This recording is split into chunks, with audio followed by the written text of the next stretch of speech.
Assalamualaikum warahmatullahi wabarakatuh. Berjumpa lagi dengan saya Ika Sari Suprapti dalam materi yang ketiga, yaitu konsep manusia, ruang dan waktu dalam sejarah.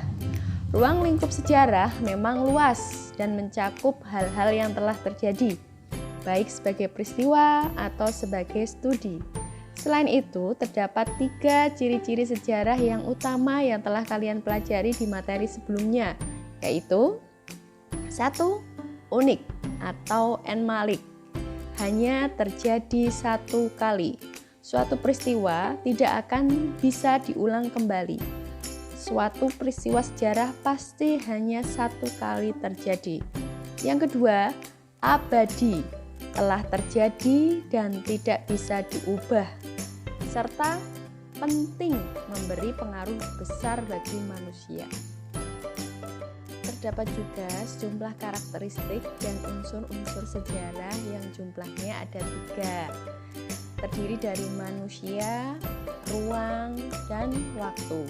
Ketiga unsur ini harus ada, sehingga sebuah kejadian bisa disebut sebagai suatu sejarah. Tanpa adanya salah satu unsur tersebut, maka sejarah tidak dapat terjadi.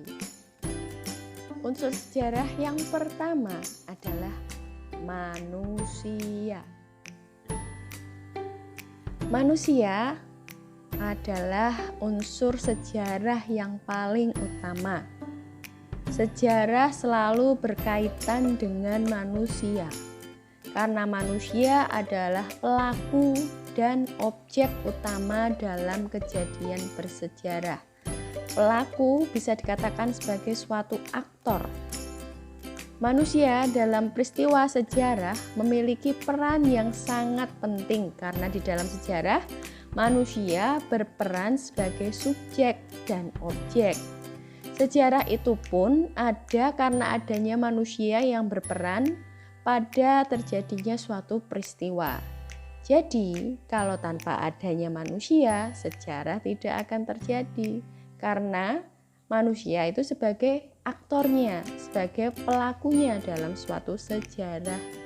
Coba bayangkan, apakah hewan ataupun tumbuhan, apakah bisa menjadi yang menceritakan suatu sejarah atau yang menjadi suatu subjek sejarah atau objek sejarah? Kelihatannya kan tidak mungkin. Karena apa? Karena manusia mempunyai akal. Bila tidak ada unsur manusia, maka sejarah tidak akan disebut sejarah. Hal ini dikarenakan manusia yang terlibat dalam peristiwa sejarah itu. Selain itu, pada akhirnya manusia juga yang akan menceritakan dan menuliskan kembali peristiwa sejarah yang telah terjadi. Unsur yang kedua adalah ruang. Ruang juga termasuk pada elemen sejarah yang penting. Tempat kejadian suatu sejarah disebut sebagai ruang. Ruang pun memiliki peran yang sangat penting karena dalam suatu peristiwa sejarah pasti terdapat tempat terjadinya suatu peristiwa bersejarah. Tempat terjadinya suatu sejarah pun bisa bersifat luas atau sempit.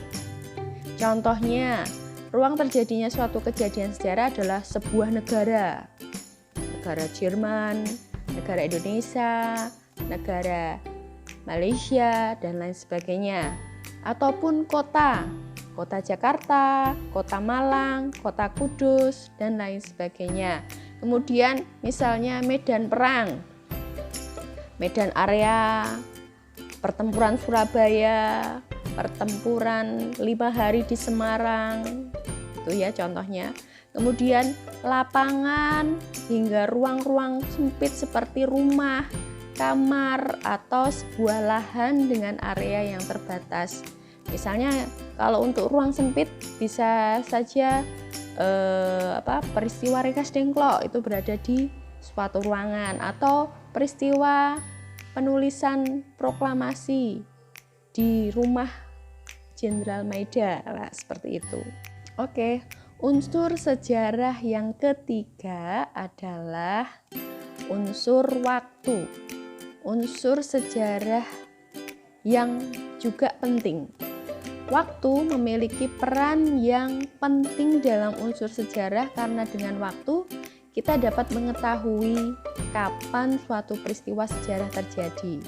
Segala aktivitas manusia dibatasi oleh satuan waktu. Waktu dalam sejarah ini bersifat pasti dan absolut. Absolut itu mutlak. Jam, detik, kemudian menit itu pasti tepat. Bisa 1 minggu yang lalu, 1 bulan yang lalu, atau 1 tahun yang lalu, atau 1 abad yang lalu, atau 1000 tahun yang lalu. Asalkan berada di masa lalu, itu bisa dikatakan sebagai suatu sejarah. Gitu. Oke, cukup sekian untuk pertemuan kali ini. Saya cukupkan dulu. Terima kasih atas perhatiannya. Wassalamualaikum warahmatullahi wabarakatuh. Jangan lupa like, comment, and subscribe ya. Terima kasih.